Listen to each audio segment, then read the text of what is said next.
Hi, friends. Welcome back to another episode of my talk show. I recently launched a story, and I hope you're following that story, listening to the story. Chapter 1 of the story, titled The Mysterious Mrs. A, was released on my YouTube channel on Sunday. And I do hope some of you have listened to it, and I appreciate your feedback and request you to continue following this story. Now, today I'm going to talk about books. Having spoken to you about the songs and music and other things, I think this is time now to focus on books, which again have played a major role in my life. Let me try and trace the evolution of books in my life. Now, how I evolved through books. Now, Francis Bacon wrote his essay titled Of Studies. That was little long back. And he said, read not to contradict and confute, not to believe and take for granted, not to find talk and discourse, but to weigh and consider.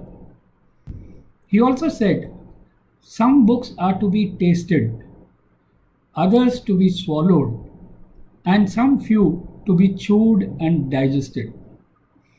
And in the same essay, there is this famous quotation, reading maketh a full man. Francis Bacon makes a difference between studying and reading. And today I think we'll focus on reading rather than studying, which was an integral part of our lives, no doubt. But we'll talk about reading for pleasure. So much for Francis Bacon and his essay. So my earliest recollections of reading for pleasure dates back to my early school days. We used to have a subject named non-detailed, and later another subject named moral science. I believe many of you, or most of you, would have are familiar with these terms.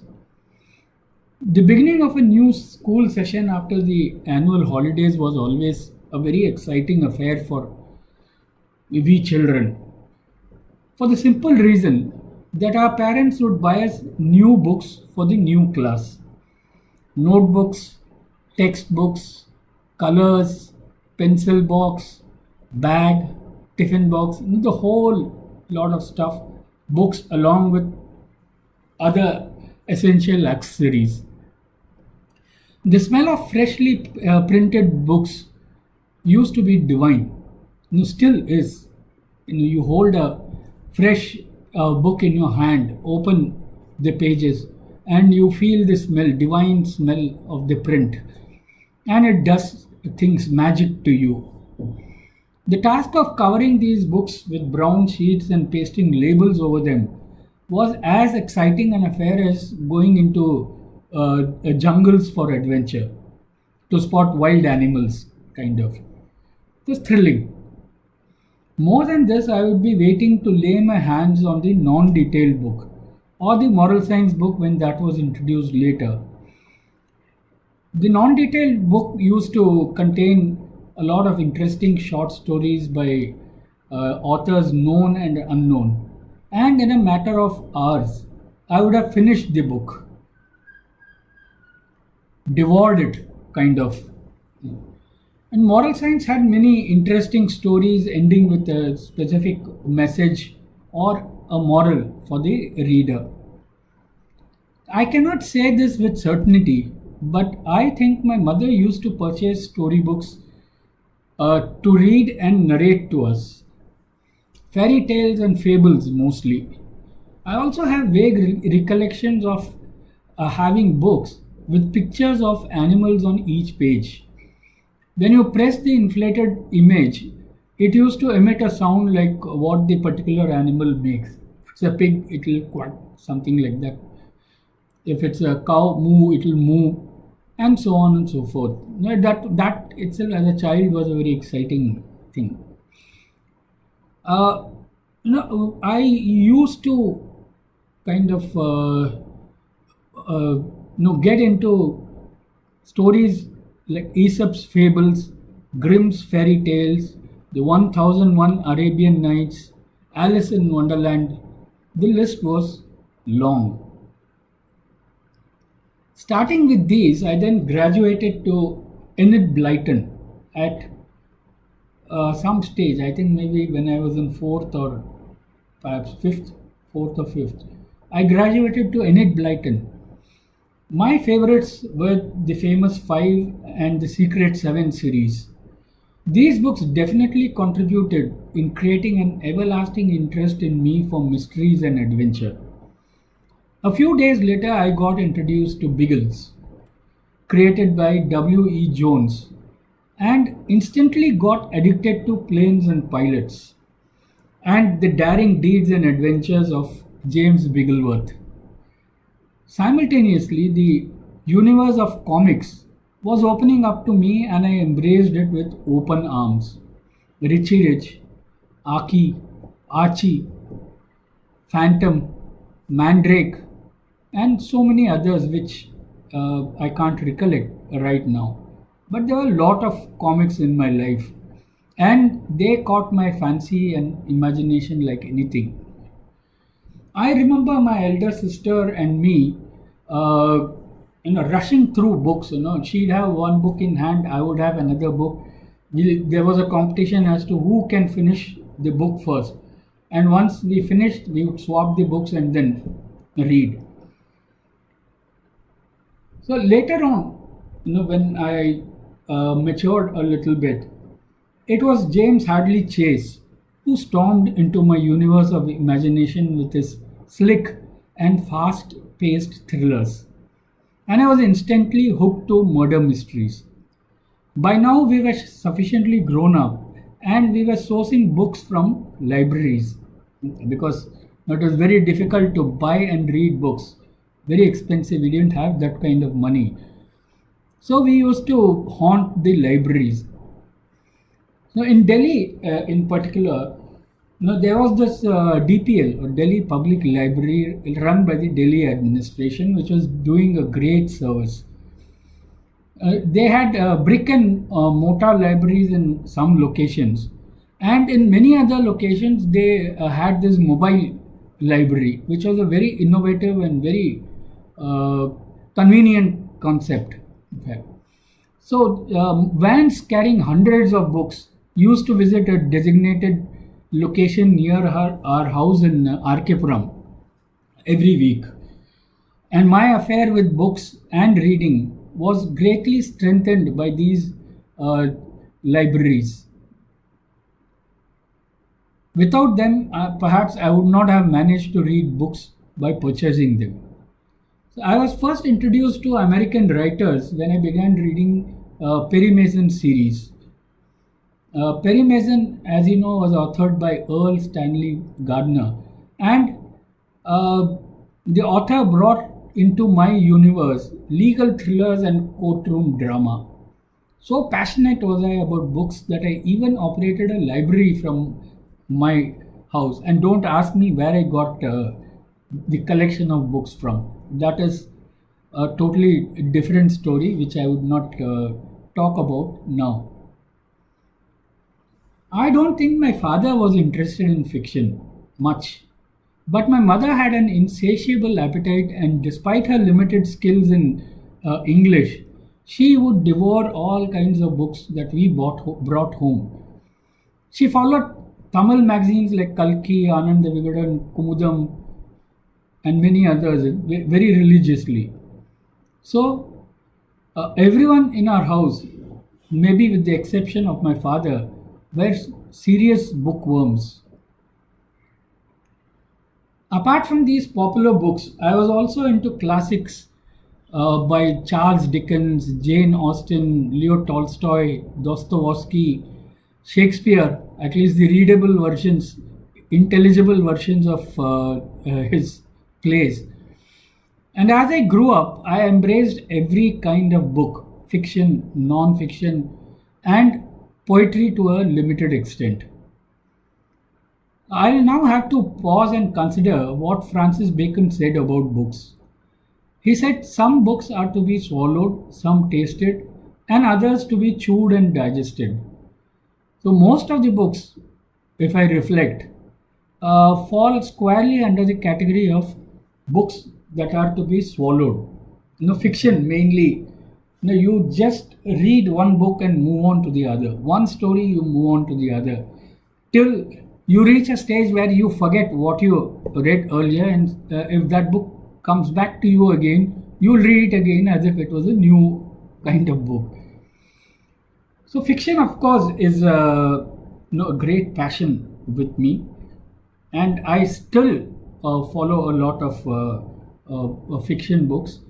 And interestingly, the evolution of books. When I talk about the evolution of books, it is from borrowed books, from books borrowed from the library, from friends, and books from other circulating library stores, in fact. And then there was a stage when I started buying books, and to a limited extent, and which went on. In fact, there was a point of time when I had a huge collection of books for myself, hundreds of books at home. We'll talk about that perhaps later on. And then, as the technology set in, and I became techno literate, somewhat techno literate, then I got introduced to ebooks. Ebooks.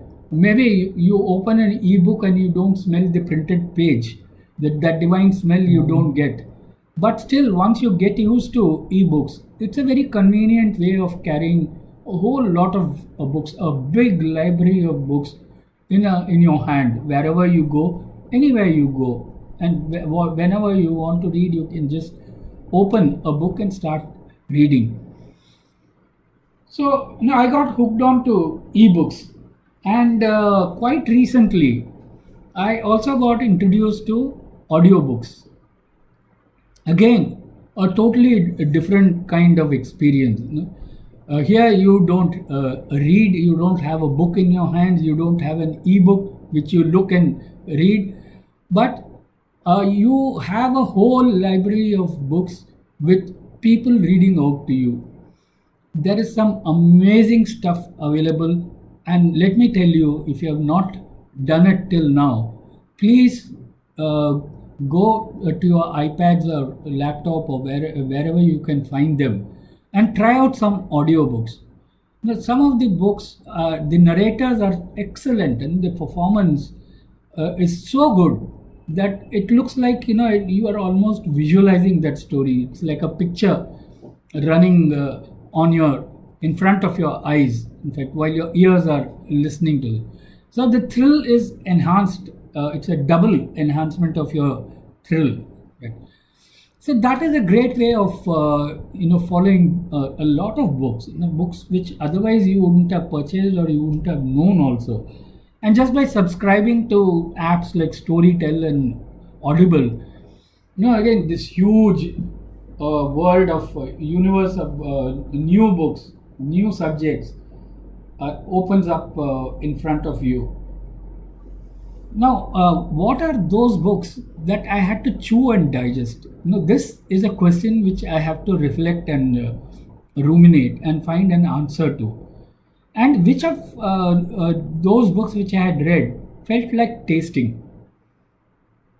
I will have to reflect on these questions, which I will do. And maybe in the next episode, we'll talk about some specific books. Now, by the way, there's this a great friend of mine, Supratik Biswas. He's a Bengali gentleman, and he was my colleague for long years, and we are friends today also. Now, he has started a very interesting channel of his own on YouTube. Now, he's a great reader of books, Bengali literature and English literature.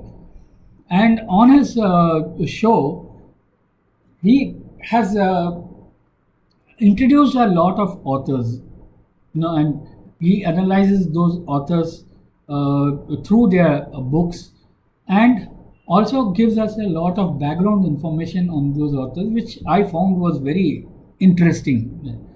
So, if you you must rather, please subscribe to his channel on YouTube.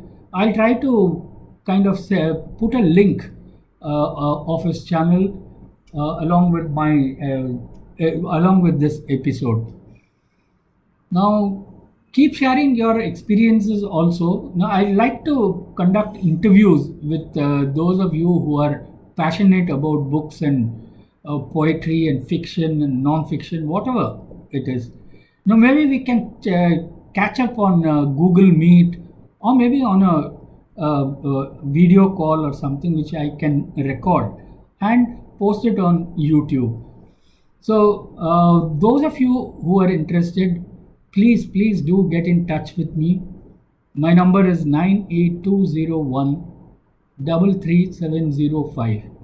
You can also contact me on mail, and my mail ID is chitochat.ravi@gmail.com. I'll repeat it again, chitochat.ravi@gmail.com. So I'll be back with another episode on books, definitely, maybe a few more episodes on books. Till then, goodbye, and don't forget to listen to the mysterious Mrs. A. You are going to love that story. So, bye.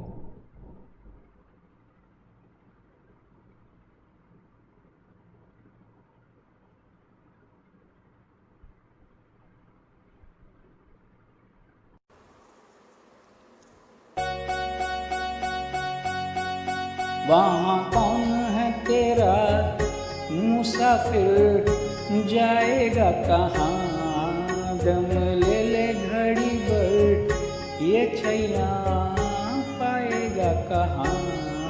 वहाँ कौन है तेरा मुसाफिर, जाएगा कहाँ, वहाँ कौन है तेरा।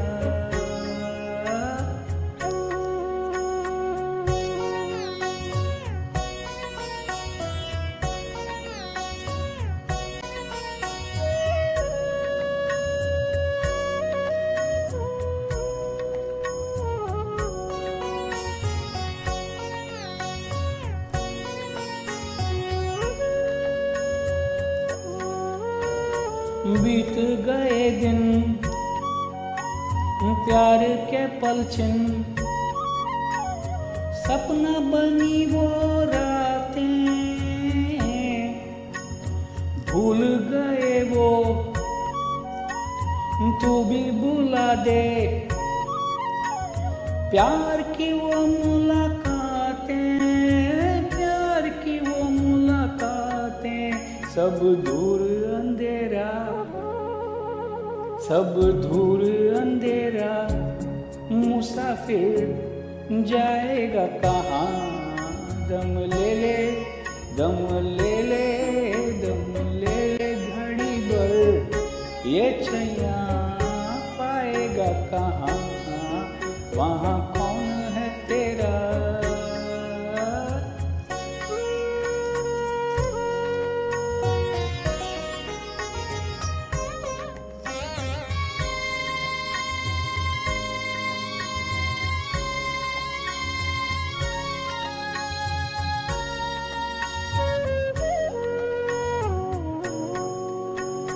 कोई भी तेरी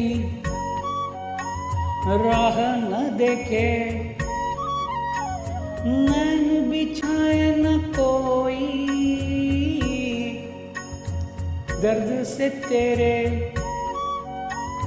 कोई न तड़पा, आँख किसी की न रोई, आँख किसी की न रोई, कहे किसको तू मेरा, कहे किसको तू मेरा मुसाफिर जाएगा कहाँ, दम ले ले घड़ी भर ये छैया पाएगा कहाँ, वहाँ कौन है तेरा मुसाफिर जाएगा कहाँ, वहाँ कौन है तेरा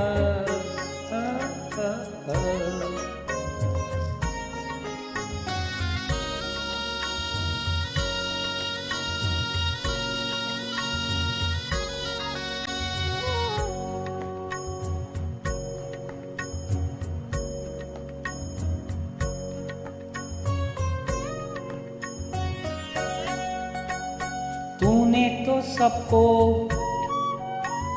राह बताई,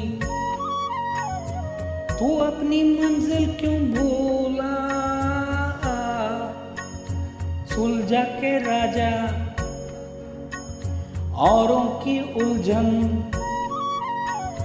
क्यों कच्चे दागों में झूला, क्यों कच्चे दागों में झूला, कुछ नाचे सपेरा, क्यों नाचे सपेरा, मुसाफिर जाएगा कहाँ, दम ले ले घड़ी भर ये छैया पाएगा कहाँ, वहाँ कौन है तेरा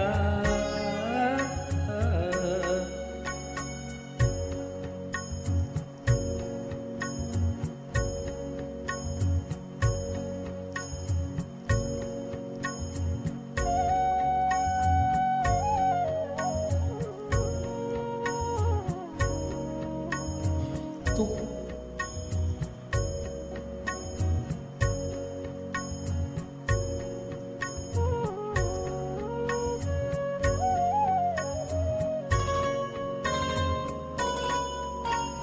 कहते हैं ज्ञानी दुनिया है फानी, पानी पे लिखी लिखाई है सबकी देखी, है सबकी जानी, हाथ किसी के न आई, हाथ किसी के न आई, कुछ तेरा न मेरा, कुछ तेरा न मेरा, मुसाफिर जाएगा कहाँ, दम ले ले दम ले ले दम ले ले घड़ी भर ये छैया पाएगा कहाँ, वहाँ कौन है तेरा मुसाफिर